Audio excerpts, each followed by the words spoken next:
వాక్యాన్ని శ్రద్ధగా వినాలని ప్రభు గారు కోరుతున్నాము. సమయం గారికి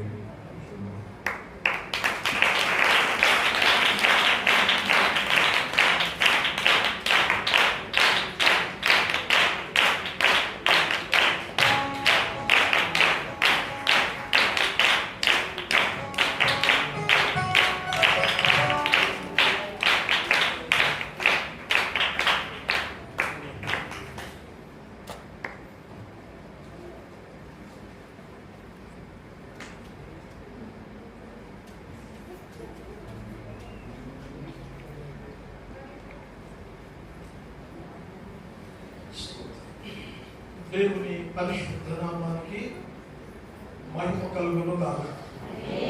హల్లెలూయా. ప్రభువునందు ప్రియమైన దేవుని సంఘమా, ఘనులైన మీ అందరితో కలిసి అల్పుడైన నేను కూడా ప్రభు సన్నిధిని పంచుకోవడానికి ప్రభు నాకు ఇచ్చిన శ్రేష్టమైన సమయాన్ని బట్టి ప్రభువుకు నేను వందనాలు చెల్లిస్తున్నాను. అది సాధుగా దైవజనులు భూషణ్ గారికి, కుమారమ్మ గారికి, కుటుంబానికి ప్రత్యేకంగా వందనాలు తెలియజేస్తా ఉన్నాను.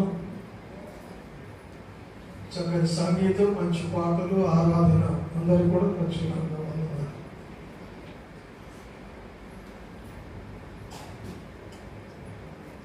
నేను ఇంచుమించు మీ మధ్య వచ్చి ఎన్ని రోజులు అయిందో మీకు అనుకుంటుందా? ఎన్ని రోజులు అయింది? 40 రోజులు. నాకు గుర్తుంది, 40 రోజులు గుర్తుంది. 40 రోజుల ముందు అంటే మనం 40 దినాల ఉపవాస ప్రారంభ దినంలో చెప్పిన ప్రసంగం గుర్తుందా?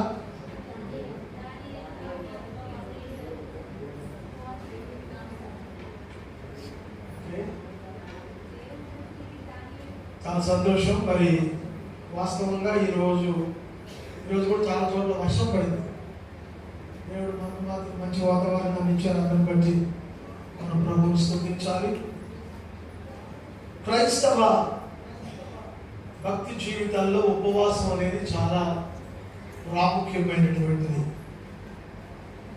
నాకు తెలిసి మరి విశ్వాసులు కూడా చాలా మంది ఉపవాసాలు వారి యొక్క వెసులుబాటును బట్టి చాలా మంది ఉపవాసాలు ఉన్నారు అని నేను అనుకుంటా ఉన్నాను. ఈ ఉపవాస దినాల్లో మరి దైవజనుల కుటుంబంతో కలిసి ఎంతమంది అయితే ఈ ఉపవాస దీక్షలో పాల్గొంటారో వారందరినీ కూడా దేవుడు ప్రత్యేకంగా దీవించును గాక. పరిశుద్ధ గ్రంథంలో నుండి సమూయేలు మొదటి గ్రంథంలో 30వ అధ్యాయంలో 18వ వచనం, ఈలాగున దావీదు అమాలేకీయులు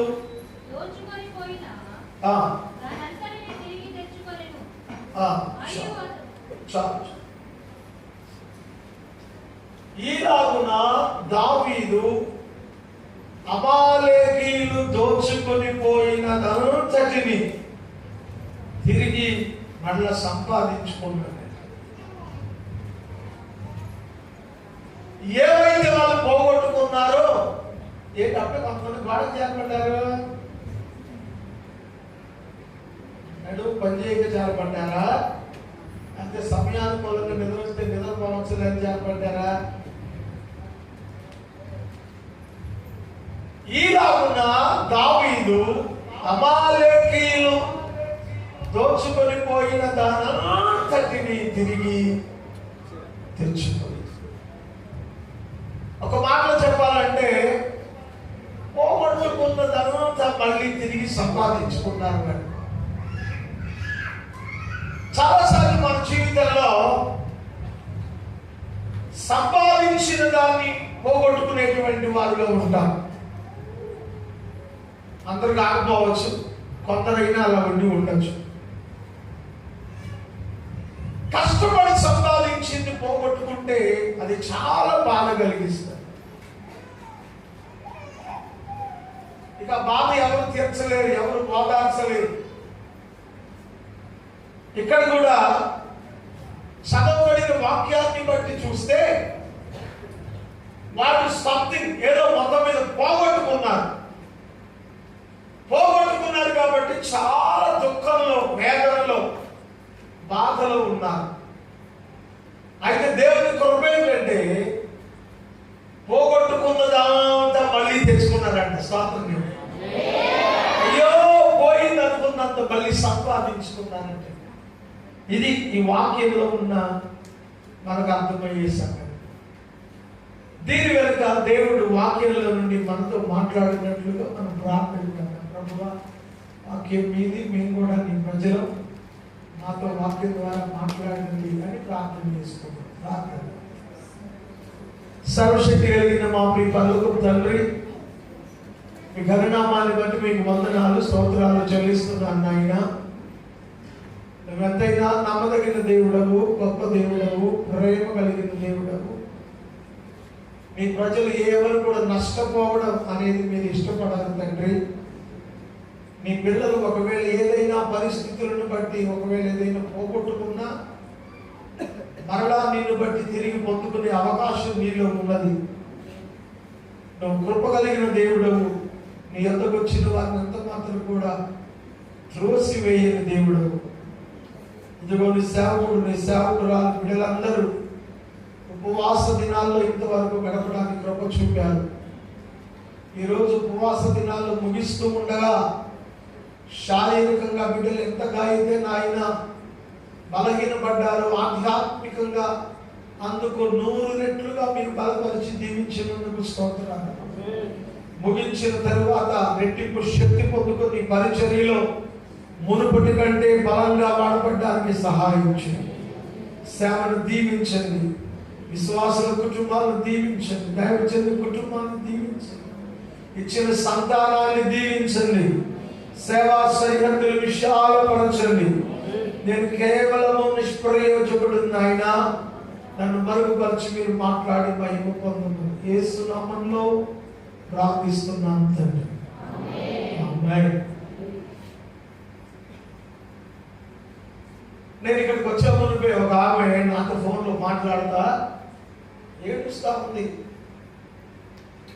అయ్యా, దగ్గరగా 4 లక్షల రూపాయలు ఇప్పుడు నేను ఎలా బ్రతకాలైపోతే నువ్వేదైనా నాకు ఆ విషయంలో న్యాయం చేయాలి. అడిగేది గొడవ ఉంది. ఆ గొడవ నా దగ్గర ఉంది.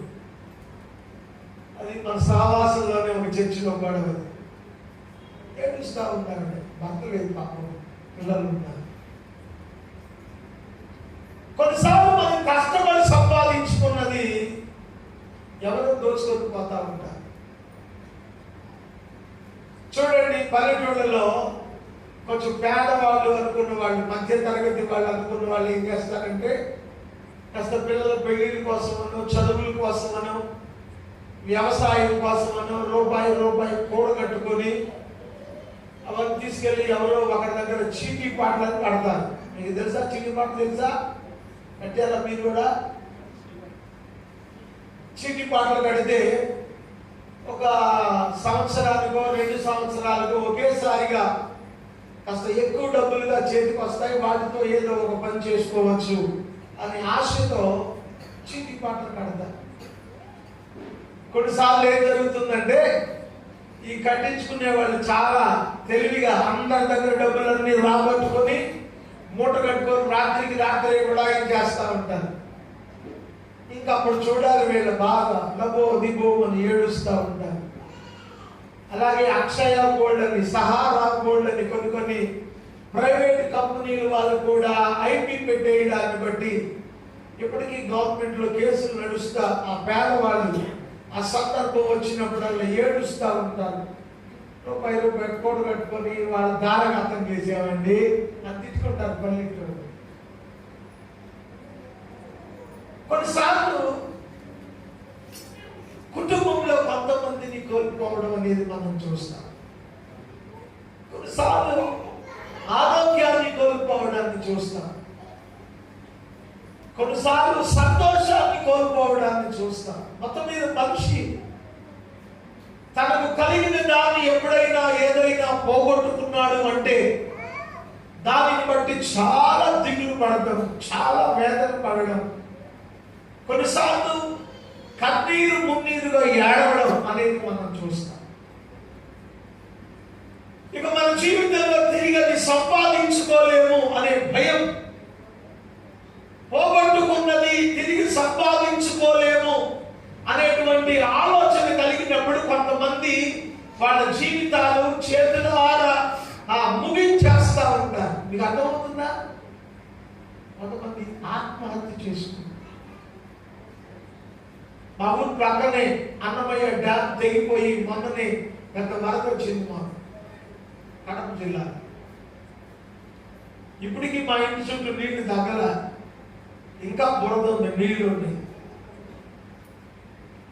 ఒక రైతు ఒక 10 టన్నుల ధాన్యాన్ని నిలబెట్టుకున్నాడు. కౌలుకేసుకున్నాడో మరి ఎలాగో తెలియదు, కానీ ఆ ధాన్యం అమ్ముకొని కాస్త అప్పులు తీర్చుకొని పిల్లల చదువులకి డబ్బు కావాలి దాచుకుందామని పెట్టుకున్నాడు. ఈ డ్యామ్ దగ్గర వరద వచ్చి ఆ 10 టన్నుల ధాన్యం వరదలో కొట్టుకుపోయింది.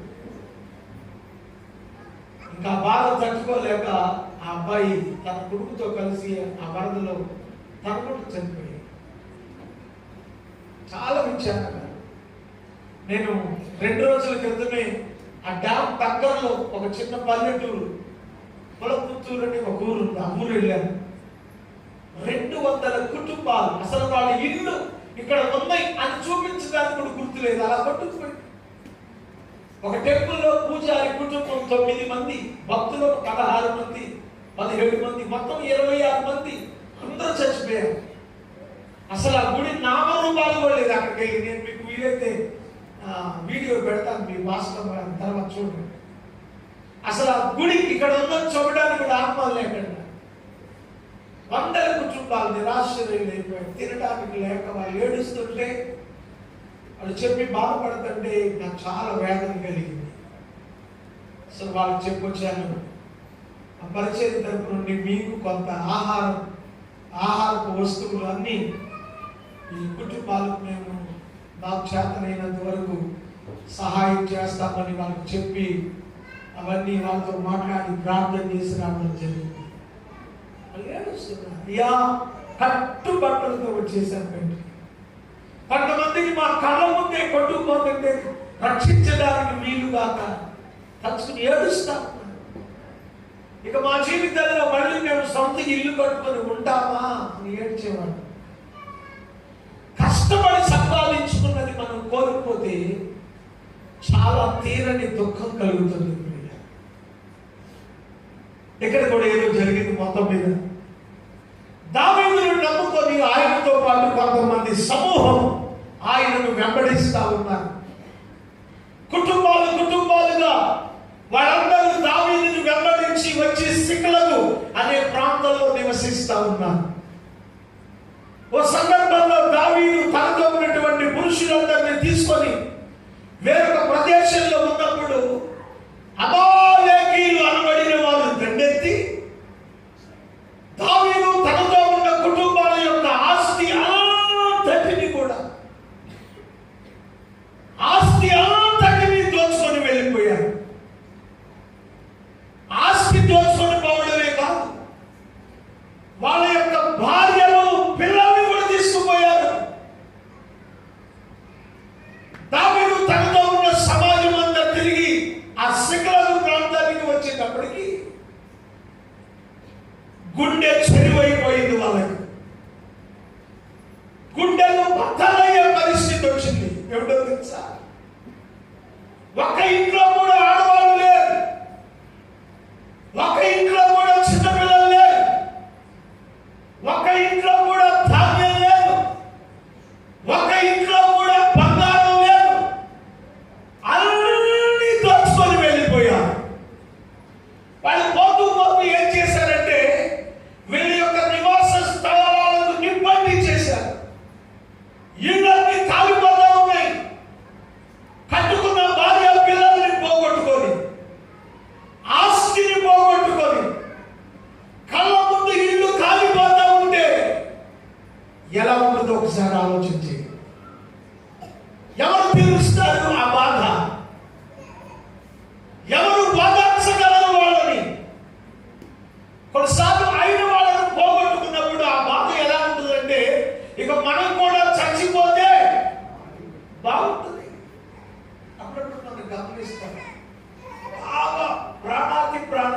ప్రేమించే వాళ్ళ దగ్గర చనిపోతే ఆ శవం మీద పడి ఏడుస్తారు కొంతమంది.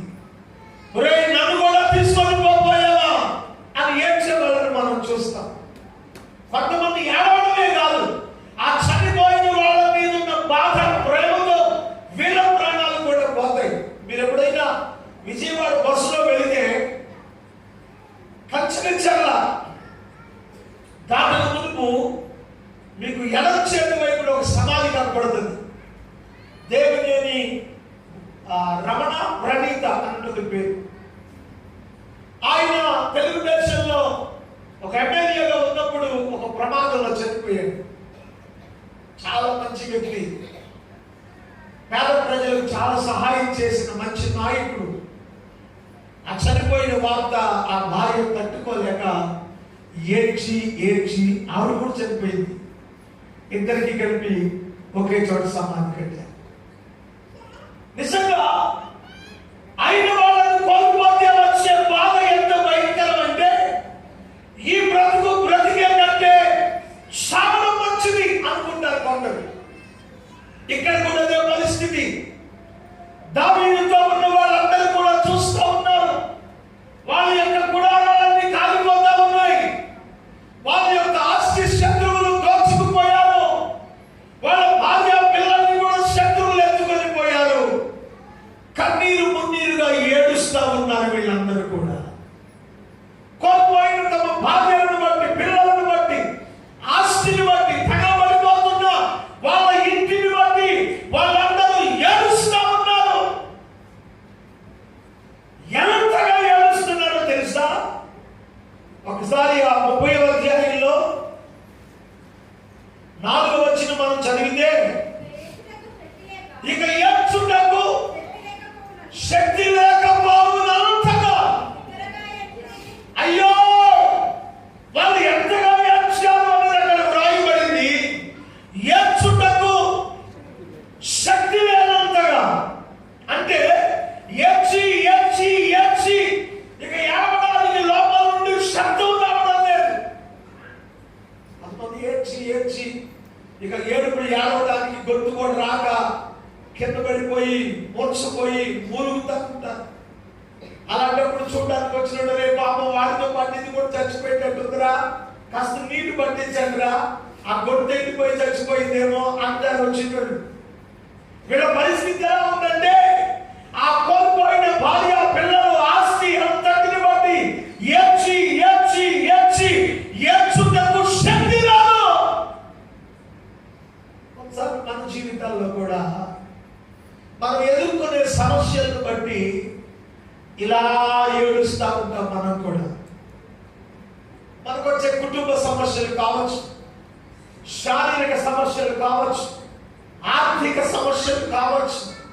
కొన్ని సమస్యలు మనల్ని ఎంత కృంగదీస్తాయి అంటే, ఇక ఏడ్చి ఏడవడానికి శక్తి లేనంతగా ఏడ్చే స్థితిలోనికి మనల్ని తీసుకొని వెళ్ళిపోతాయి. ఇలా ఏడ్చినప్పుడు కొన్నిసార్లు ఏమవుతుందంటే, చివరికి మనకే ఒక విధమైన ద్వేషం, ఒక విధమైన విరక్తి, ఒక విధమైన నైరాశ్యం అనేది కలుగుతుంది. ఇక్కడ కూడా అదే జరిగింది. ప్రజలందరూ ఏడ్చి ఇక చివరికి ఒక్కసారిగా అందరికీ దావీదు మీద కోపం వచ్చేసిందంటే, ఎందుకో తెలుసా? ఈ రోజు మా భార్యను పోవడానికి గల కారణం నువ్వే, మా ఆస్తి పోవడానికి గల కారణం నువ్వే, మా గుడారాలు కాలిపోవడానికి గల కారణం నువ్వే. నీ మూలంగానే వాళ్ళు మా మీద దండెత్తి మా మీద వాళ్ళు ఈ రకంగా దౌర్జన్యం చేసి దోచుకొని పోయారు. అసలు నువ్వే లేకపోతే, నీతో మేము ఉండకపోతే మా కుటుంబాలు హాయిగా ఉంటాయి. నీ మూలంగానే రండిరా, దావీదును చంపితే అసలు మనకి దరిద్రం ఉండదని తలో ఒక రాయి తీసుకొని దావీదును చంపడానికి వచ్చారు. సంఘంలో కొన్నిసార్లు ఇటువంటి అనుభవం దైవజనులు, దైవ సేవకురాలకు ఎదురు